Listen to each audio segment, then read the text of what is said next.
Hello everyone, एक बार फिर से आप सभी का स्वागत है हमारे यूट्यूब चैनल पर। कई सारी दिक्कतें आई, बहुत सारी परेशानियां हुई, बट नीट 2020 का एग्ज़ामिनेशन अब हो चुका है। इस वीडियो को स्टार्ट करने से पहले मैं उन सभी बच्चों को एक बार बहुत सारी बधाइयां देना चाहूँगा जो नीट 2020 के एग्ज़ामिनेशन में अपीयर हुए हैं। एक इम्पॉर्टेंट नोटिफिकेशन है बच्चों जो कि मैं बता देना चाहता हूँ नीट 2020 से रिलेटेड। एनटीए की जो ऑफिशियल नोटिफिकेशन है उसके हिसाब से नीट की जो रिजल्ट्स हैं वो सितंबर के लास्ट वीक में आएगी। बट उसके आने से पहले मैं आप सभी को एक रैंक प्रिडिक्शन है वो बता देना चाहता हूँ इस वीडियो में। और एक मेरी रिक्वेस्ट रहेगी उन सभी बच्चों से जिनको लगता है कि उनका पेपर इस बार अच्छा नहीं गया या उनके मार्क्स कम आएंगे। तो ऐसा नहीं है कि उनके लिए ये लास्ट अटैम्प्ट था या उनके लिए आपको आगे अपॉर्चुनिटी नहीं है। वो एक बार फिर से ड्रॉप करें और दोबारा एक बार अच्छे से तैयारी करें और नेक्स्ट ईयर अपीयर हुए। या जिन बच्चों को लगता है कि मेडिकल प्रोफेशन के अलावा कई सारे अदर ऑप्शंस हैं अदर फील्ड में जो वो चूज कर सकते हैं, तो उसके बारे में भी हम लोग एक अलग से वीडियो बनाएंगे, उसके बारे में एक बार बात करेंगे। और बिना ज़्यादा टाइम वेस्ट किए मैं आगे बढ़ता हूँ। जो इस वीडियो का हमारा मेन ऑब्जेक्टिव है रैंक प्रिडिक्शन नीट 2020 का। रैंक प्रिडिक्शन एक्चुअली बच्चों होता क्या है वो मैं एक बार बता देना चाहता हूँ। आप सभी ने अपने आंसर कीज़ को मैच किया होगा, आपने जो अटेम्प्ट किया होगा पेपर में। और रैंक प्रिडिक्शन ये है कि आपकी जो स्कोर है और उसके बिहाफ में आपकी क्या रैंक, ऑल इंडिया रैंक क्या हो सकती है, वो मैं इस वीडियो में बताने जाऊंगा। तो बच्चों हम लोग शुरू करते हैं। जैसा कि देख सकते हैं, अगर आपका जो मार्क्स हैं अगर आउट ऑफ 720 700 प्लस आती है तो ये एक अनुमान है कि आपका ऑल इंडिया रैंक 1 to 10 के बीच में रह सकता है। उसी तरह हम लोग आगे बढ़ते हैं। अगर आपका जो मार्क्स है 680 to 700 के बीच में आती है तो एक अनुमान है हमारा कि आपकी ऑल इंडिया रैंक 11 से लेकर 100 के बीच में रह सकता है। उसी तरह हम लोग आगे देखेंगे। अगर आपका मार्क्स 670 से लेकर 680 के बीच में अगर लाई करता है तो एक अनुमान है कि आपका रैंक 100 से लेकर 250 के बीच में रह सकता है। उसी तरह अगर आपका मार्क्स 660 से लेकर 670 के बीच में आती है तो एक अनुमान है कि आपका ऑल इंडिया रैंक 250 to 1000 के बीच में रह सकता है।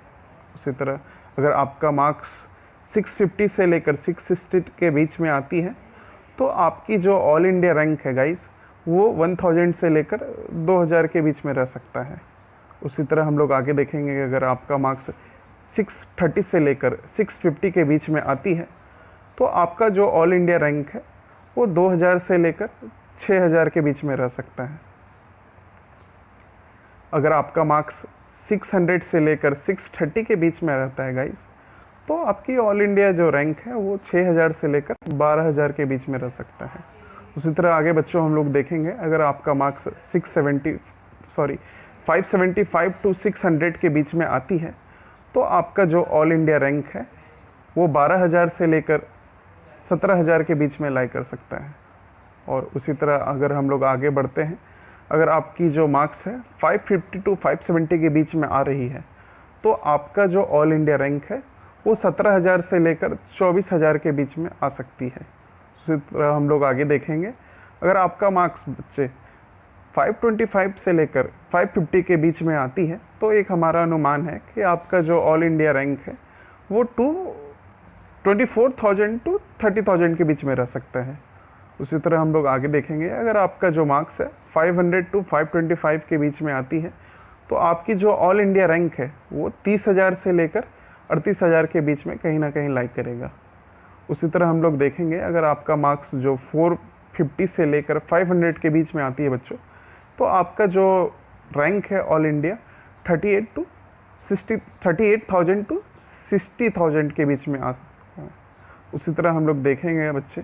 अगर आपका जो मार्क्स है 400 to 450 के बीच में आता है तो आपका जो ऑल इंडिया रैंक है वो आपका कहीं ना कहीं 60,000 से लेकर 1,00,000 के बीच में लाई करेगा। उसी तरह हम लोग आगे बढ़ते हैं। अगर आपका जो ऑल इंडिया रैंक अगर मार्क्स 350 to 400 आती है तो आपका जो ऑल इंडिया रैंक है वो कहीं ना कहीं 1,00,000 से लेकर 2 लाख के बीच में लाइक करेगा। ये जो रैंक प्रिडिक्शन हमने की है, कई सारी चीज़ों को ध्यान में रखकर किया गया है।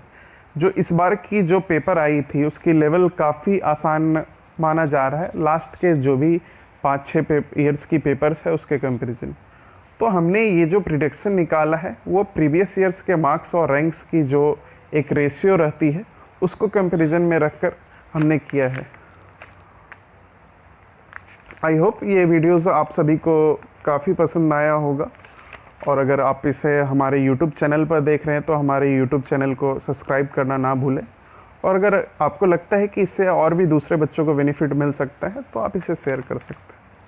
चलिए ठीक है, थैंक यू गाइस, मिलते हैं हम लोग अगले वीडियो में।